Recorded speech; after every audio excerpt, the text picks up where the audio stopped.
À 95 ans, Mohamed Lagdar Amina a attiré sa révérence. Ce réalisateur algérien, aux 50 ans de carrière, 7 films, reste à ce jour toujours le seul cinéaste arabe et africain couronné à Cannes.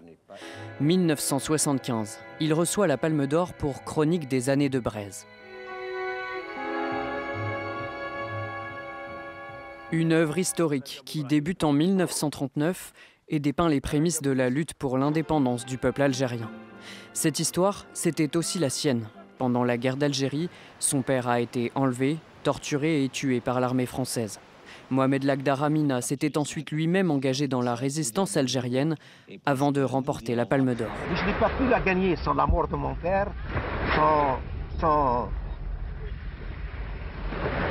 ma mère, sans ma grand-mère, sans tous ces héros algériens qui ont donné leur vie pour cette Algérie. Hasard du calendrier, une version restaurée de Chronique des années de Braise était présentée ce vendredi au Festival de Cannes.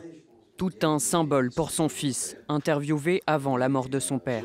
Car cette œuvre a été projetée en pleine période de tension entre l'Algérie et la France. Mon père qui a été un rassembleur, a toujours été un pont entre les deux pays, entre les deux rives, culturellement, pour la paix, pour le partage, le pardon, la mémoire.